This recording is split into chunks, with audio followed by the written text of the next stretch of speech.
Oiê, tudo bem com vocês? Sejam muito bem-vindas! Hoje aqui vamos ter aula de perguntas e respostas. Eu trouxe hoje as melhores perguntas que vocês sempre me fazem nas caixinhas de pergunta, me mandam no direct, nos comentários. Eu vejo que é dúvida de muitos de vocês que estão iniciando na confeitaria. Eu sou a Mércia Nicole, confeiteira há mais de 7 anos e professora de confeitaria. Trabalho com bolos espatulados em buttercream. E aqui nesse canal eu sempre trago para vocês tudo sobre como faturar mais de 5 mil reais fazendo bolos da cozinha da sua casa, mesmo que você nunca tenha feito um bolo na vida. Aqui você aprende dicas para começar do zero. E nessa aula de hoje eu separei essas perguntas porque é muito importante nós entendermos a função dos ingredientes. Muitas vezes nós queremos fazer alguma substituição na nossa receita e não sabe se vai dar certo, não sabe qual é a função daquele ingrediente. E a gente precisa entender a função desses ingredientes para a gente conseguir aí fazer uma substituição coerente e não alterar a estrutura, não alterar sabor para pior, né? Porque se for pra gente alterar para melhor e ficar ainda melhor o que a gente já faz, tá tudo certo. Às vezes não tem aquele ingrediente na nossa região, não tem aquele ingrediente disponível na hora e a gente quer testar aquela receita. Então, a gente precisa sim saber qual é a função de cada ingrediente dentro do bolo. E aí, eu separei essas perguntas, já vou falando com vocês que se vocês tiverem ainda alguma dúvida que não for respondida nesse vídeo, deixa aqui no comentário que vai ser um prazer te responder ou até trazer esse assunto em um outro vídeo para ficar bem claro para vocês, bem explicado, porque meu intuito aqui realmente é ajudar vocês a entenderem todo esse processo. Se vocês também gostam desse tipo de conteúdo, se interessa, tá aí ingressando no caminho da confeitaria, ou já faz um bolo, mas essa aula foi interessante para você, já se inscreve aqui no canal, porque você sempre vai receber as minhas dicas. Já curte também, compartilha, para o YouTube é muito importante esse tipo de ação da gente, né? Para ele entender que o conteúdo é bom e espalhar para mais pessoas. Então vamos lá para a nossa aula?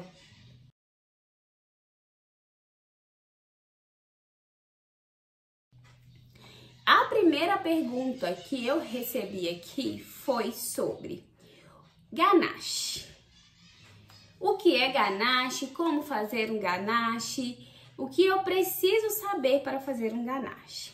Muitas pessoas acham que ganache é uma coisa simples, né? E que é só uma coisa também, que é só misturar o chocolate sempre com creme de leite. E aqui agora a gente vai falar sobre a diversidade do ganache. Primeiramente, o ganache é um chocolate misturado com algum líquido. Então, para ser ganache, pode ser cobertura de chocolate? Não. Para ser ganache, tem que ser um chocolate de verdade, um chocolate nobre. Tendo o chocolate nobre, vamos misturar esse chocolate com o líquido. Qual líquido pode ser feito esse ganache? Pode ser uma água, pode ser um leite, pode ser um suco, pode ser um creme de leite, pode ser uma infinidade de líquidos. Qual é o mais comum que nós encontramos no mercado? O creme de leite. E aí, por isso que muitas pessoas acham que é só o creme de leite que se faz, que é só com creme de leite que se faz um ganache normal. Porém, quando nós utilizamos o creme de leite, nós precisamos seguir exatamente a receita ou entender profundamente sobre a quantidade de sólidos de cacau que tem naquele chocolate que nós estamos utilizando e a quantidade de gordura que tem mencionada no creme de leite que nós estamos utilizando. Normalmente, creme de leite de caixinha tem entre 15% e 17% de gordura, né? Às vezes tem alguns que tem 20, 25, mas aí já não são mais tão fáceis de encontrar no mercado. Tem o creme de leite fresco.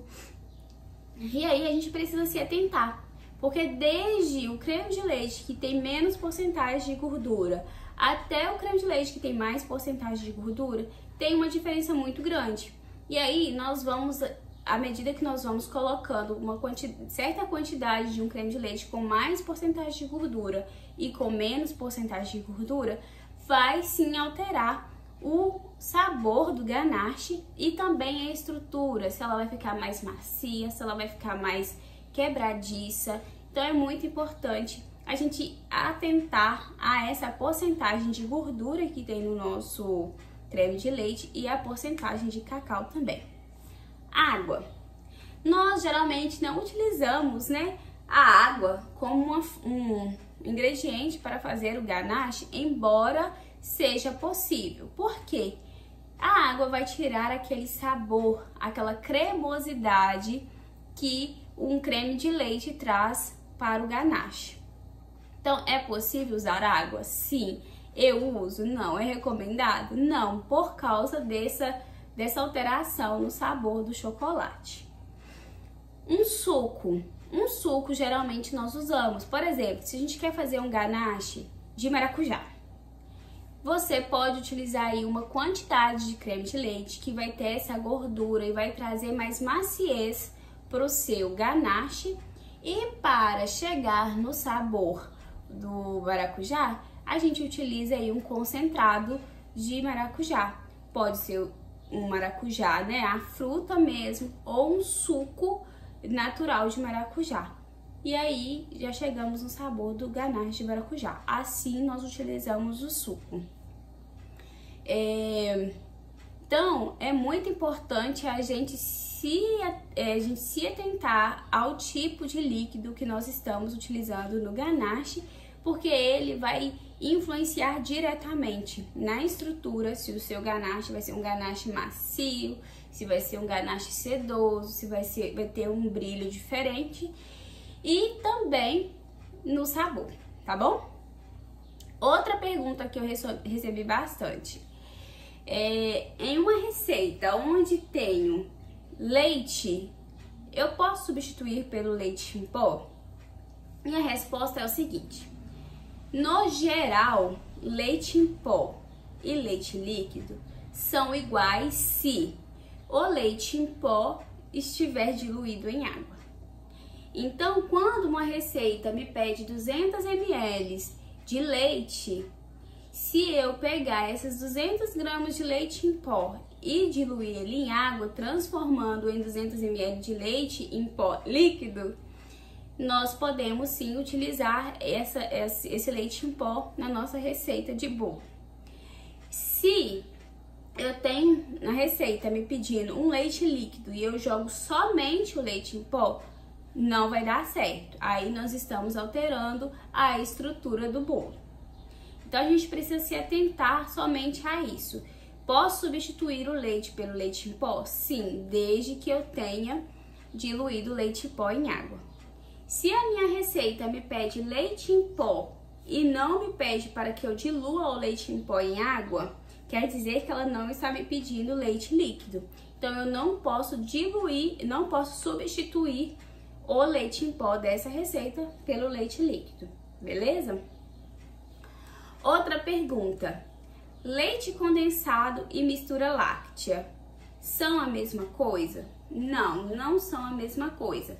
Nós precisamos ter bastante atenção porque esses ingredientes, eles geralmente ficam muito próximos na fileira lá do mercado, na prateleira do mercado. E isso pode nos confundir, porque a mistura láctea, ela tem um preço muito mais acessível. E principalmente no mercado da confeitaria, onde os insumos geralmente oscilam bastante de valor, muitas vezes a gente chega no mercado e vai comparar os preços das marcas. Então a gente precisa ter essa atenção e não trocar leite condensado por mistura láctea. O leite condensado é o leite integral que passou por um processo junto com açúcar, um processo de condensação, e aí ele se transformou em leite condensado. E a mistura láctea já é um produto industrializado, é uma gordura vegetal que se transformou em algo parecido com o leite condensado. Se eu utilizar a mistura láctea, o que acontece? Nos meus recheios, eu vou alterar o sabor, muitas vezes a cor, por exemplo, se for um brigadeiro de leite em pó, que geralmente é um brigadeiro mais clarinho, geralmente a mistura láctea ela é mais amarelada, ela é bem mais líquida, e aí eu vou alterar o sabor, vou alterar a cor, vou alterar a estrutura, porque por ela ser mais líquida também, eu vou ficar muito mais tempo ali misturando para fazer chegar, né, num ponto de recheio ou num ponto de brigadeiro de enrolar. E ela não tem essa gordura animal, então fica muito marcante, sabe? A gente consegue diferenciar perfeitamente quando a gente come um doce que é feito com leite condensado e um doce que é feito com mistura láctea. Então, muita atenção quando for comprar leite condensado para não confundir e trazer mistura láctea. Eu nunca uso mistura láctea na minha cozinha. A mesma coisa acontece com o creme de leite e o creme culinário. Ambos também ficam um do lado do outro na prateleira do mercado. E o que é o creme de leite? É uma gordura do leite, né? E aí a gente tem vários na prateleira do mercado também. A gente vai ter aí de 15% de gordura, 17%, 20%, 25%, creme de leite fresco, que é aquele que fica lá na geladeira. E esses são produtos de origem animal, que vai trazer aquela gordura animal, aquela gordura boa para as nossas receitas. E traz também um sabor incomparável, inigualável.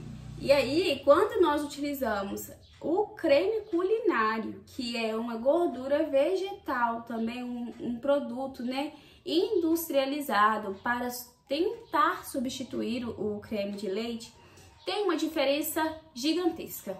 O creme de leite é, assim, na minha opinião, até pior do que o leite condensado. Embora eu também não use nunca o leite condensado, o creme de leite para mim é pior do que o leite condensado. Porque altera, assim, muito mesmo, em sabor e em estrutura. Porque a gordura presente no creme de leite, ela é maior. Então, ela é muito responsável por um ganache estruturado, por um brigadeiro macio, por um brigadeiro brilhoso, por um recheio que não talhe. Então, creme culinário, nem pensar também, tá bom? Usar papel manteiga ou desmoldante? Aqui, a resposta é tanto faz. Você pode usar o que você tiver na sua casa. Por quê? Tanto o desmoldante quanto o papel manteiga, a função deles é untar a sua forma para não deixar o seu bolo garrar no fundo. E aqui, quando nós falamos de bolo de aniversário, nós só untamos o fundo da forma, nós não usamos na lateral. Então, tanto o desmoldante quanto o papel manteiga, ele vai apenas no fundo da minha forma. Mércia, qual eu uso na minha doceria? Eu utilizo o desmoldante, porque eu acho mais prático. Mas, quando eu tenho, por exemplo, muito papel manteiga aqui na minha cozinha, ou meu desmoldante acaba, eu uso o papel manteiga, que tem exatamente o mesmo resultado.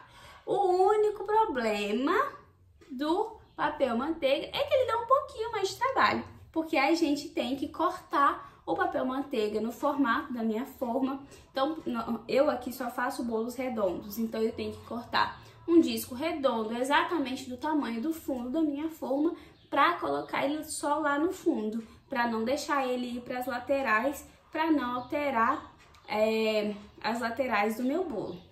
Então, assim, se vocês também puderem ter na cozinha de vocês o desmoldante, tenham o desmoldante porque ele é muito mais prático.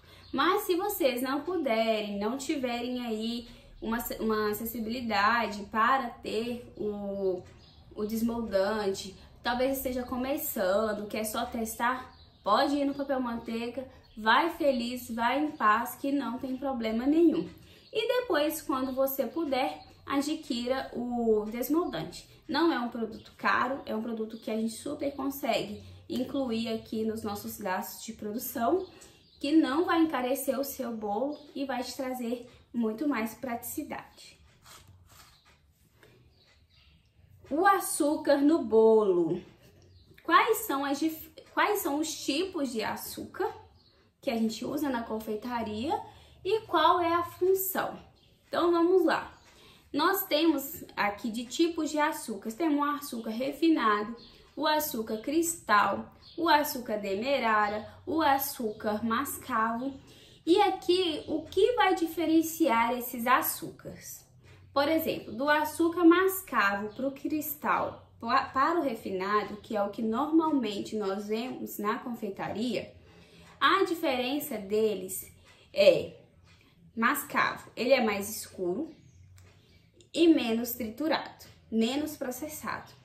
É um açúcar que, por sua vez, se nós fizermos um bolo com ele, ele vai ser um bolo bem mais com aquele doce, como se fosse de um melado de cana mesmo, porque ele é menos processado.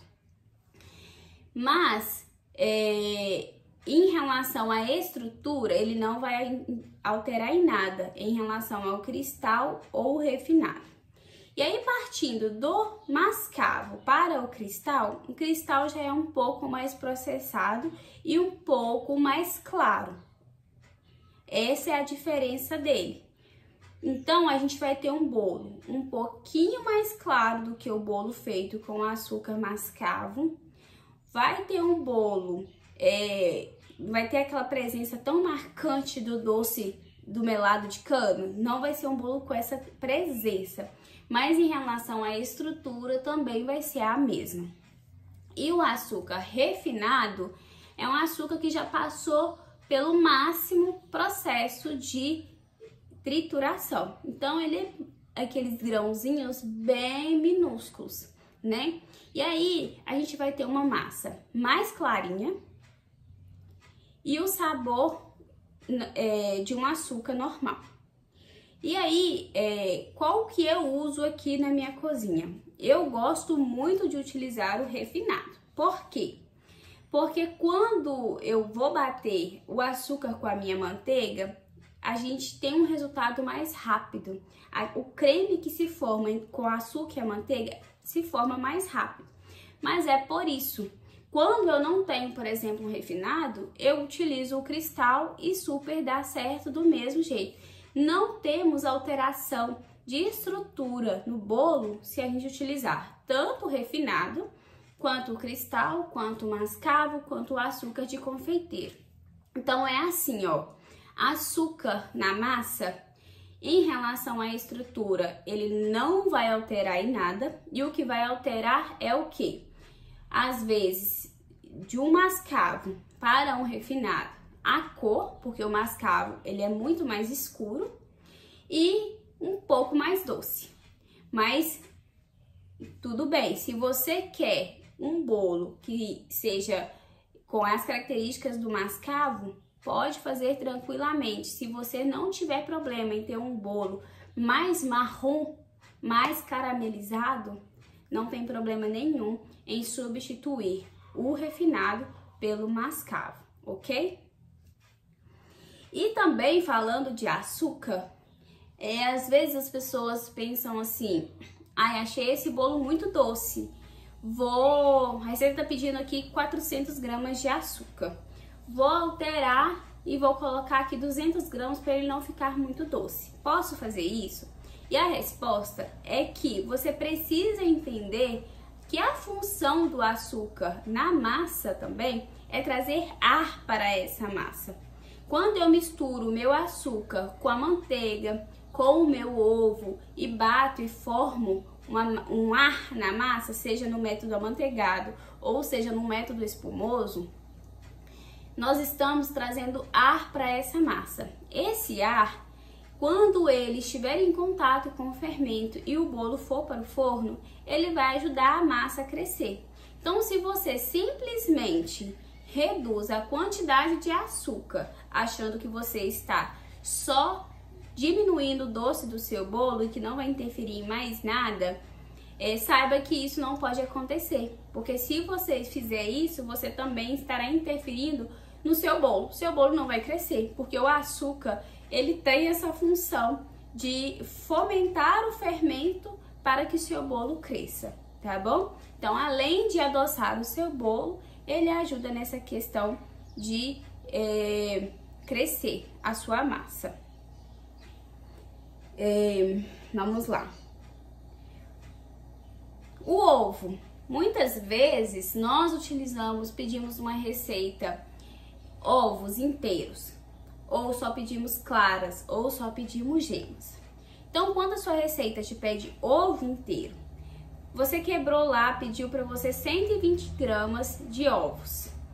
E aí, você quebrou 2 ovos, deu 100 gramas. Quando você quebrou o terceiro, vai passar de 120. Ah, eu coloco só a gema, eu coloco só a clara, o que eu faço? Você vai quebrar esse ovo separado, vai bater ele, vai misturar para que a gema e a clara se misturem. E depois disso, você vai virar no restante dos ovos para chegar nessas 20 gramas. Porque não podemos simplesmente colocar só a clara ou só a gema. A clara tem uma função no nosso bolo e a gema tem outra função. Então, quando a sua receita te pede ovos inteiros, é porque ela precisa desse balanceamento, tanto da clara quanto da gema. Então, a gente tem que fazer essa mistura aí e colocar o ovo inteiro. Ah, mas e aí, Mência? Sobrou um pouquinho de ovo do que eu misturei, o que eu faço? Você pode congelar esse ovo, se você não tiver outra produção, outro bolo para fazer, ou algum recheio, outra sobremesa, você pode congelar o que sobrou. Para congelar ovos, o que nós fazemos? Quando você tem a clara, só a clara, você simplesmente coloca ela em um pote, veda bem com uma tampa e leva para o seu congelador, que pode durar em média aí de 15 a 90 dias, a depender da temperatura do seu congelador ou do seu freezer. Se você tem a gema, como congelar a gema? Você vai misturar bem essa gema e vai colocar a cada 80 gramas de gema, você pode colocar 5 gramas de açúcar ou 1 grama de sal. Vai depender do que você quer fazer com essa gema depois, tá? E se você tem os ovos inteiros, você pode só misturar tudo bonitinho e fazer o mesmo processo colocando no congelador. E aí, nesse caso, você não precisa colocar nada, nenhum tipo de conservante, nem o sal e nem o açúcar, beleza? Na confeitaria, o que eu posso congelar e o que eu não posso congelar? Aqui na minha confeitaria, eu sempre falo muito sobre o congelamento, porque o congelamento, ele ajuda muito na praticidade das nossas produções. Então, quando você tem uma organização, um cronograma de produção, o congelamento ele pode se tornar um aliado. Então aqui, ó, se você tem massas assadas, você pode congelar. Você vai embalar bem essa massa num plástico filme, pode colocá-la dentro de um pote, uma vasilha que vede bem e pode levar para o seu freezer. Seus recheios, brigadeiros e ganaches, geleias, eles podem ser congelados, desde que você faça, espere eles esfriarem. Sempre terminando de fazer um brigadeiro, coloca um plástico em contato para não criar aquela película, espera esfriar bem, fecha essa vasilha, deixa ela bem vedadinha, pode levar para o seu freezer também. A sua cobertura, aqui eu utilizo somente o buttercream. E aí eu sempre faço uma quantidade maior de buttercream, separo mais ou menos em quantidades que normalmente eu vou descongelar e vou acabar com ela. Então eu sempre vou ter uma cobertura congelada, ele super pode congelar normalmente. Recheios à base de amido de milho, esses não podem ser congelados, porque o recheio à base de milho, uma vez que ele é congelado, quando você descongelar ele, vai ter uma separação. Então seu recheio vai ficar meio que parecendo talhado. Fica assim um aspecto meio feio, sabe? Então é melhor não congelar recheios à base de amido de milho. Aqui na minha produção eu nem utilizo, né, em bolos, recheios de bolos e sobremesas, eu não utilizo recheios à base de amido de milho. Não é que eu não goste, eu até gosto muito do sabor, mas eu acho que eles não me trazem essa praticidade que eu preciso aqui na minha cozinha. Então, recheios à base de amido de milho a gente tem que fazer e já colocar no bolo e entregar para o nosso cliente. E aí, congelei. Como que eu descongelo tudo isso? Um dia antes de utilizar, a gente tira do nosso freezer, coloca na geladeira por pelo menos 8 horas, para ele passar pelo processo de descongelamento lento. Depois disso, a gente retira da geladeira e deixa ele em temperatura ambiente, tá? A gente nunca tira um produto do congelador direto para a temperatura ambiente, porque dá um choque térmico muito grande. E qual é a validade desses produtos que a gente congela? A validade vai depender muito do seu freezer, podendo durar aí, em média, de 15 dias, se for um congelador de geladeira normal, até 90 dias para os congeladores, para os freezers, geralmente de produção que nós utilizamos.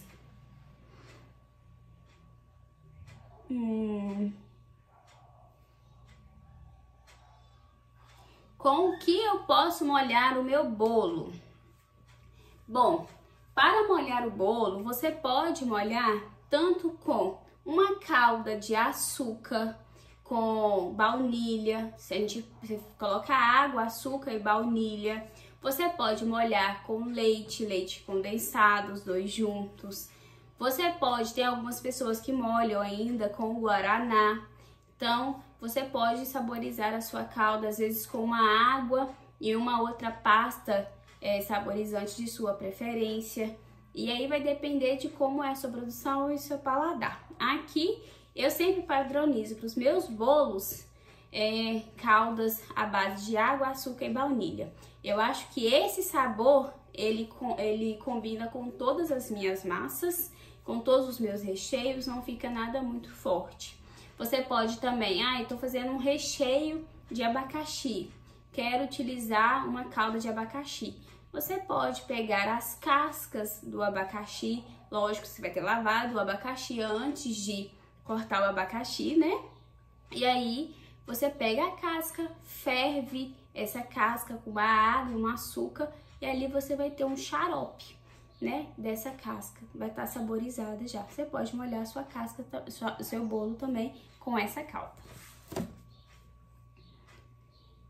Posso rechear os meus bolos com qualquer recheio? Bom, aí, gente, você precisa entender qual é a estrutura da sua massa. No geral, massas muito pesadas não aguentam recheios muito leves. Por exemplo, aqui na minha produção eu utilizo uma massa amanteigada, que já é uma massa muito estruturada, porque eu utilizo ela para fazer desde um bolo pequeno até um bolo de casamento. E aí eu não posso fazer um mousse, por exemplo, e colocar nessa massa, porque a camada que vai vir de cima não vai suportar. Então, geralmente eu utilizo brigadeiros ou ganaches, brigadeiros e geleias, ganaches e geleias, ou só brigadeiros ou só ganaches, para ter essa estrutura. Então, se você tem uma massa muito pesada, você tem que usar um recheio mais estruturado. Se você tem uma massa mais levinha, um pão de ló, um chiffon, algo que seja mais leve, você pode sim utilizar esses mousses. A gente tem que ter essa atenção porque a massa manda muito em todo o seu bolo, no transporte, nele ficar em pezinho na mesa do seu cliente. Então, eu gosto de utilizar a massa amanteigada porque ela me dá essa versatilidade e essa segurança também de trabalhar. Eu tenho um transporte seguro, eu tenho ela na mesa do meu cliente de forma segura, eu posso fazer um bolo de casamento. Então eu opto simplesmente por não utilizar um mousse no meu bolo. E uma pergunta aqui também que foi: o que é melhor? Vender os meus bolos em fatias ou vender os meus bolos por quilo? Vai depender muito de como é aí na sua região e de como você se sente mais confortável também em trabalhar. Eu, Mércia, acho muito trabalhoso trabalhar com bolo em quilo, porque a depender do recheio que a gente utiliza, às vezes o bolo vai dar um pouquinho mais pesado, um pouquinho mais leve. E não é porque eu tô fazendo algo errado, é porque tem recheios que demandam uma quantidade maior de recheio, tem bolos que demandam uma quantidade menor.